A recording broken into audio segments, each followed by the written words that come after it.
dude. That's 30 minutes in a car. You can lose a lot of focus. Not just any car. I imagine they also didn't get to eat hotel breakfast this morning. That probably hurt them. TSM did. Yeah. Very nutritious here in Germany. So I'm sure it's going to change for the next few days. You know, Jax, it really feels like G2, it looks like they're playing with jet lag, but they just Look at that I minced. So small, just like Dom's pee-pee. What? What? What? What? No. Then who's gonna feed you?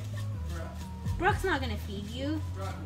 He's not. He can't even feed himself. Be there soon, bud.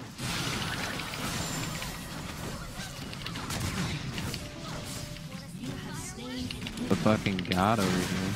What the hell, dude? Why'd you tell me to come bottom this thing double kill? I forgot, dude. Forgot you. I only lose lane to LCS starters. Some aspects of the game, then I will be fine with it, so I can learn from him, and maybe he can learn something from me, so both can be better. But if someone is completely worse than me, I would get a hit, and I wouldn't be able to perform well, I think. So it just depends on person to person. I mean, luckily there's a lot of people better than you, so. Yeah, time out. So has had a point, but now he's laughing. And so like that expectation of having like another 80 carry still went through. I assume you're looking to sign more Danes in the future, TSM. You've got maybe 3 in the eyes so far. But honestly, the question I have for you though is, you kind of mentioned a little bit, you're looking to sign maybe 4 or 5 new players, or is it just you TSM's trying to replace? Jesus. I think I'm not 100% sure on the plans. I'm pretty sure that we're trying to do a full-on sub roster because of the academy system that's coming in the near future. Gross score, is that you? Oi mate, it's me. I'm back from my Twitch ban. Here with my new girlfriend. I love her already. It's been 4 hours. Alright. No, listen, I don't play TF that often. Stop smurfing and want to all grind. That's when you got them, dude. That's what Riot's missing. Just a reason for... Because, dude, when you watch people's streams right now, when you talk to people, are they excited to play solo queue? I'm excited, dude. I'm like, yes! Okay. This is all like LCS again. I love it. But a lot of the people have brains, so we're not talking about you. A lot of the people are just like, no, dude. Like, you could feel... What? You're a fucking moron. I'm a moron? Why am I a moron? You don't even know where it is. What? You don't even know where it is. The G spot? Yeah. It's in you. Never found it.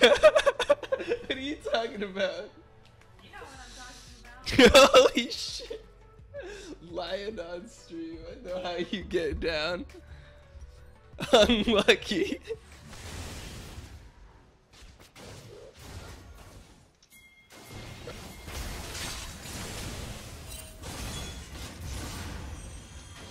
Tarzan just doesn't understand the game, which is fine. I mean, he just plays solo queue. I don't think anyone really expects him to. What's up? Sneaks, welcome back, sir. Thanks for doing better than TSM. No problem. Happens every year. Yep, I had a Thanks, dream Avance. that we were going to high. Since the Splice game, I also believe unicorns have worse individual players. So that means if we have similar team play, we'll just kind of easy win, you know? Also, we didn't...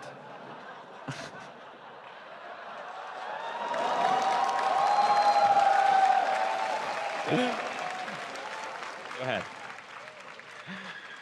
Also, I'm really happy that we didn't... Whereas Splice, if they want to go to Worlds, they need a win today in the best of 5, or they head to the Gauntlet because H2K will be taking the spot on points. They're still cheering for H2K though. Sadly, we're not playing today. Maybe, No, maybe they don't know it. That's why we're putting you on the desk here. So does it hurt to root for Perks in G2? I mean, yes. I think it's actually very unpleasant feeling that I have to cheer for a guy that's actually very overrated. And I do think he will be able to beat Senkooks on the middle lane. But I think when he goes to the World Finals as a rookie and as a cocky kid, I think he will have a lot of troubles there. But today, I cheer for him, and hopefully he will do his best. What you're saying is that both mid lanes are boosted today. Yes. All right, there is well. no radio, Between the votes ourselves, though. We also were indecisive. Well, it came down, obviously, Bjergsen coming out very strong with it, but double lift, obviously, your play has gotten so much better. A lot of it over the years was talk, and now you've silenced that talk and put the play on the Rift. Now the first one to win 2 North American LCS championships on 2 different teams. How does that compare? What does it mean for you from then to now? Well, first, I just want to point out how it's so funny that now that we won, TLG goes to Worlds, so it's like 2 years in a row. TLG relies on me to carry them to Worlds. It's ridiculous. Whoa. And the other thing is... spicy. I don't know, like joining TSM, it was like a fresh start. You know, on CLG there was a lot of baggage, and I managed to like wade through it, but it's like a totally new experience. I was able to like sort of reinvent myself, and all my teammates are super supportive. Whenever I do something stupid, they call me out on it, and I just really respect that everyone here is super hardworking. It was a great 4 versus 4 game.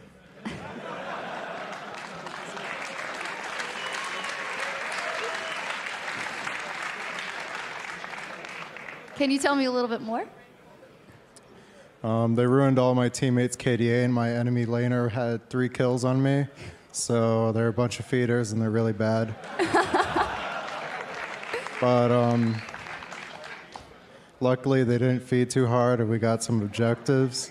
And I just farmed up a storm and just played Shyvana and pressed W, like the 80 version of Singed. Now you guys are in a fantastic mood, of course. This was the first big test for you guys coming up on this stage. So what has it taught you about your skill level and going up against the top NA teams in the LCS? How strong do you think you'll be? As far as I know, the only NA team that I'm worried about is Cloud9. The rest are non-existent, especially CLG. Grueling but exciting 4 days. Expect I'm coming to you first as the champion of All-Stars here, hoisting the trophy on behalf of Team Ice. How does it feel to get redemption over Team Fire from last year? I mean, it's great. Even Korea couldn't carry an A this time, so it feels really good, you know? All right, yeah, Bjergsen, now although the victory didn't fall in your hands this time around, We can take a second seed and maybe they can first, maybe. Depending on how good they play. Like, maybe Impact can play really well against Duke, maybe Jansen can play well against Faker, which is rare chance. Maybe Sneaky doesn't fit, actually that doesn't happen. So like, if they can carry their ball lane, they can get first seed. You know, when I was on Dignitas, me and Kiwi Kid practiced 2 versus Apollo and Daydreaming. Oh shit, no wonder you guys suck. What the fuck, dude? What is wrong? It's first fucking Jensen and now fucking... Wait, really? I think so.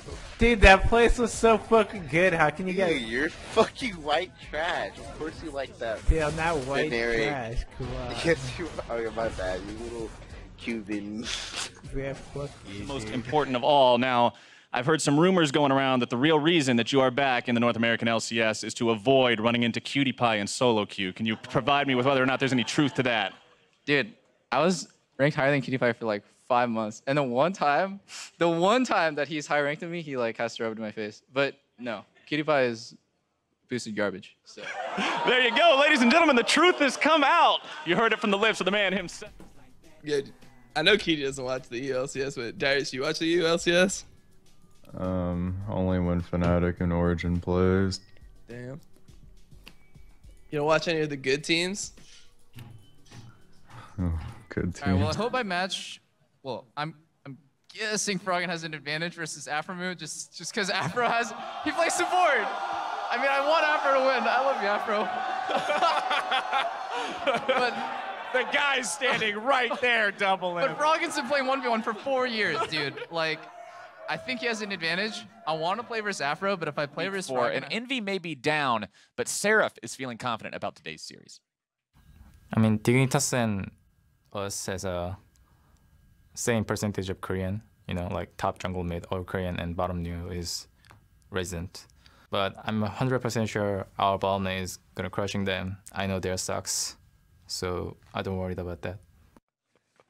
This is my favorite part about this particular match. Double lift, how does it feel to beat them pretty handedly? well, in the interview that I saw of Afro, he said he was looking for a 2-0, so we just gave him a 2-0. Well, asked for and delivered. That's because they asked me. They asked me to join their team. Dude. You're desperate as fuck. Really? Yeah, you're desperate as fuck if you have to ask me to join your team. You know what I told them? I told them I was nowhere near good enough, and I'm just gonna be a disappointment to your roster. So I'm not gonna allow myself to join your team. I'm sorry. You really said that? That's what I said straight up. I told them, guys, I'm just not good enough. Hell no, I didn't. I told them, you're 10th place fucking garbage. Don't you ever come at me with that, dude. Don't you disrespect me by asking me to join your 10th place garbage ass team, dude. But nah, I mean, and their jungler is the biggest strength. Seems like their top lane is pretty bad. I think Seraph is trash.